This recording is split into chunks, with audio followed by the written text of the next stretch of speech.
All right, what's good, everybody? I am back. I know it's been a while, but I have stuff to do. Like, I'm really in this music thing, and I really like go out of town and do business stuff like that. Even though I'm like not the biggest producer in the world, but I still do stuff. Bolo!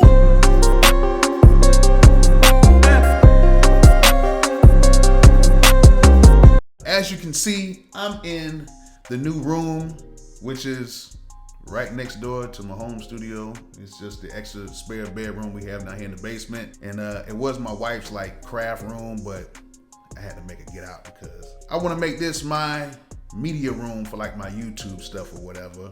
And then when I have to do tutorials and stuff like today, I want to just, do that in the studio. And yes, I do have a wife shirt on. My wife is psychotic. Yeah, I got that on. She is. And she's hot too. Today, I have a tutorial that some of you guys asked about, and it is how to add loops into the MPC-X in standalone mode and put it in warp function, which I have done this before, but I'm just going to dedicate this video to it since you guys have asked me to do it. Now, the only thing I don't like about using warp function on the MPC period, even the software version, the algorithms suck really bad. The algorithms are no good. The algorithms inside of Beatmaker 3 on the iPad are like light years ahead than the algorithms that they have using the MPC software and using the MPC standalone, because the MPC standalone algorithm is, I'm sorry to say, I love my MPC, I love Akai, but it's trash. I'm sorry. But we're still gonna do it.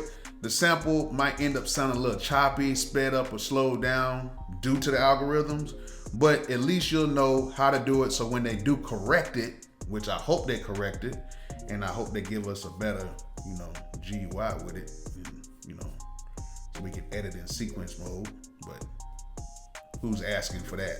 Let's just go ahead and get to the tutorial. Okay, I am holding the camera in my hand so you guys can see how to do this step by step, because it seems like y'all always ask step by step every time I do these type of tutorials. I actually ordered the stuff today. It should be coming in today, so I won't have to hold this stuff in my hand anymore. But until then, we gotta keep on rocking. So first thing we gotta do is we gotta get USB.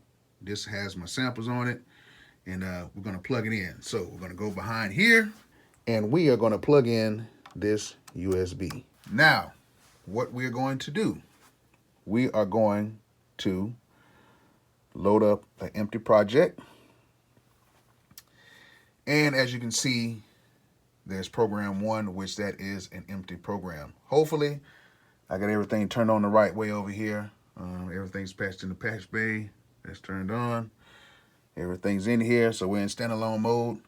So now we have to find a sample we want to use. So we're going to go into the browse right here, and we're going to go to places right here. And we're going to go to my drive, which is the world famous D's Nuts.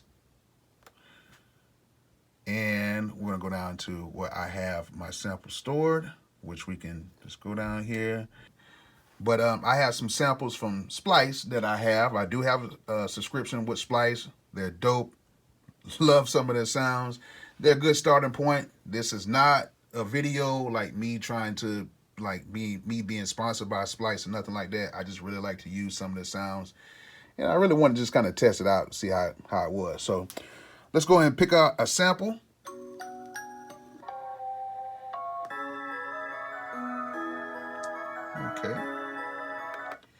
Okay, so there's a loop that we're going to use. We're going to load that, and we're going to assign it right here to sample assign. So there we go. We double tap that. Now it is on there. So when we play it,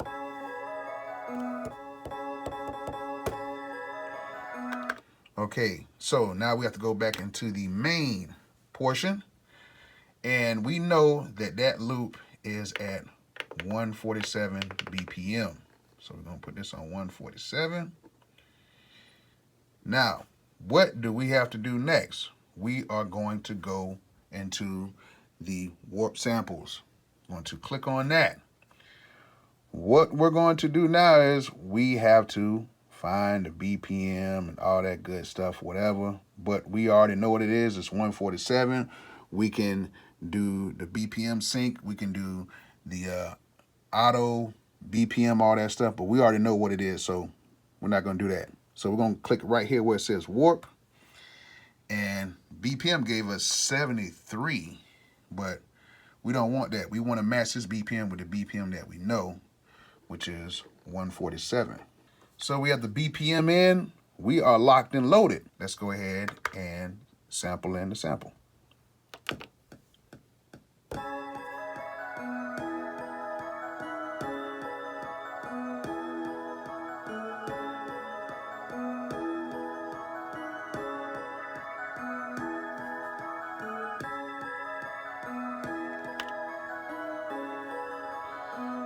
All right.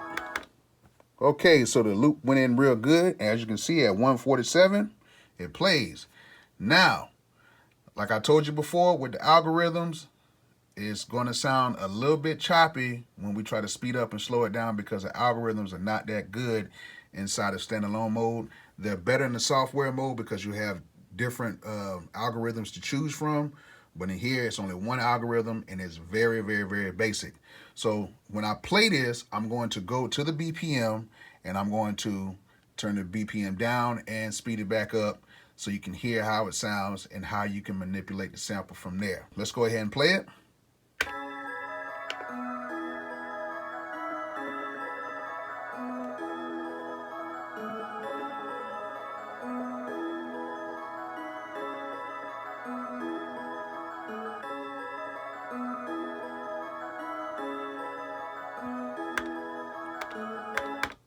Okay, as you can see, we can slow down the sample and speed up the sample without losing pitch. And that's the main thing. And we can even go in here and speed up and slow down the sample and change the pitch if we wanted to. So that's a cool thing that we can do with this. So now that we have this done, of course, I want to go ahead and load some drums to it because, you know, you got to make some type of beat for it.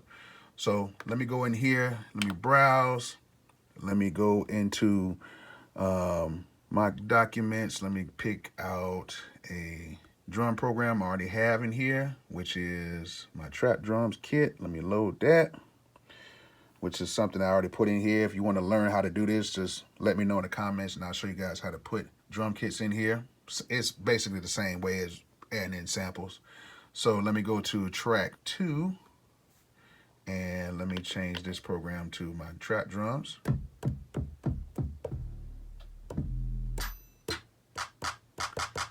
Let's make a quick beat.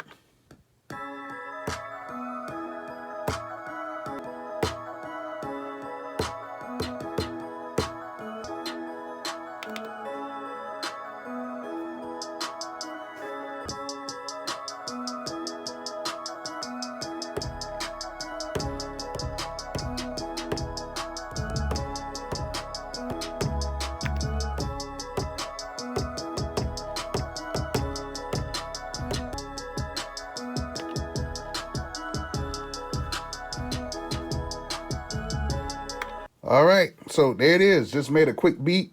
And what I'm going to do now is I'm going to speed up and slow it down so you guys can hear how it sounds using warp function.